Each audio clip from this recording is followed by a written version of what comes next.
Let's face it, we all want to brag about our kids. We are so proud of them.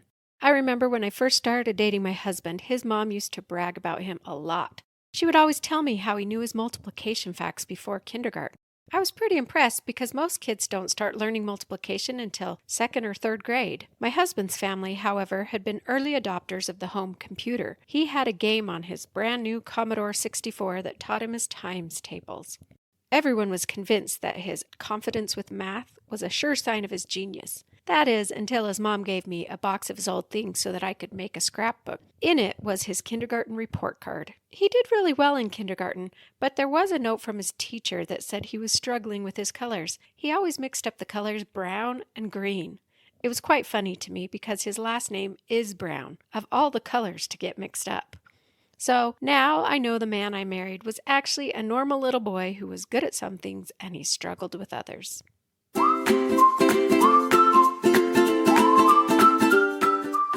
Hello, I'm your host, Miriam Brown. In addition to my teaching certificate, I have a bachelor's degree in psychology and a master's in curriculum and instruction. I spent the last decade as a public school teacher, and I want to give you insider tips on how to help your child do well in a system that might otherwise fail them.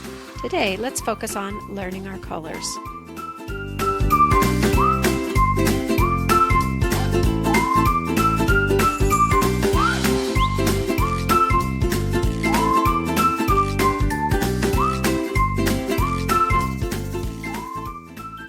We've already talked about letters and numbers. Today we're going to talk about colors, and next week we'll talk about shapes. Then we'll have all the academic concepts your child will need to be ready for kindergarten, and we can start talking about some of the social skills that will help them to do well in school.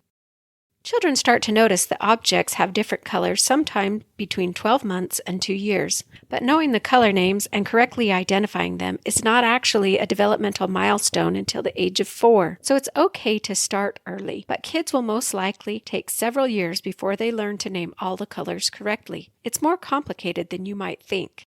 The other day, I was talking with June at a basketball game. She asked me what color the bench I was sitting on was. I told her red, even though it was a maroon color. Then she asked what color her shirt was, and it was a bright red, and I said, red. Then Javi came over, and he was wearing a rust-colored shirt, and again, I told June it was red. I started realizing how confusing it might be for someone who was just learning to categorize these different shades as the same color. Most children's books start teaching fairly standard colors, the 8 that you might find in a small crayon box. When she was little, my daughter Evelyn loved the book Brown Bear, by Eric Carle, and she learned her colors before my other children did because we read that book so many times. She also had another rainbow book that prompted us to sing a song I learned when I was a little kid. A rainbow! Rainbow, let's sing it. Red and yellow, pink and green, purple and orange and blue. That was Evelyn when she was 2. Don't you just love her raspy little voice? I sure miss that. My friend June, who is 2, reminds me quite a lot of Evelyn, though. June loves to talk about colors on the clothes people wear. Stella loves it when we go to pick them up from daycare, and June comes out showing us her shirt and telling us the color of it. She even gets the color right sometimes. She also loves to draw with crayons with Stella or Evelyn. If she finds a crayon or a marker around the house, she will seek out one of the older girls and make them get her some paper and some more coloring crayons. What color are you going to get? Purple. That's pink. Pink. Yes. What color? Make a heart up. Make a heart. Probably June's favorite time to talk about colors is when eating candy. I bought some Skittles to sort with her. Sorting not only helps them learn their colors, but it teaches fine motor skills because they have to pick up the small objects and put them with the others, and also reasoning skills. Okay, June, let's sort the candies. You want to start with the red ones? Grab some red ones. Grab ones that look like this. Put the red ones right there. Can you get some more red ones? Yellow. That's a yellow. Yes, it is yellow. Okay, get another one and put it in. Oh, let's put them with the other yellow ones. Put all the yellows together. 2 yellows. Purple. Purple. Yeah, that's a purple. Want to grab another one? There's a color here. Green. Green. Can you say green? Green. You're good at sorting. Right there. One fun way to learn about colors is while driving in the car.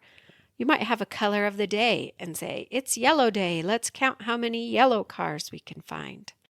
A fun game to play at home is to have a color scavenger hunt. Have the child find things around the house that are of the color of the day, and you write them down in a notebook or take a picture with your camera. Then at the end, you can review all the things you found that were the color of the day.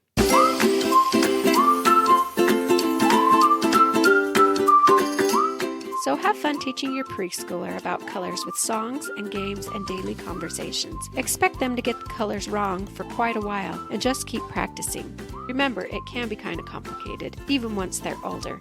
The other day I told Yogi to run upstairs and grab the brown blanket. He said he couldn't find it, so I went up and it was sitting right there on the couch. He said, "That's gray, Mom." We settled on calling it a tan color, because colors are complicated, but hopefully by the time they start kindergarten, they know the basic ones. You got this. Be patient and have fun. Now it's time to put down your phone and go play a color game with your kid.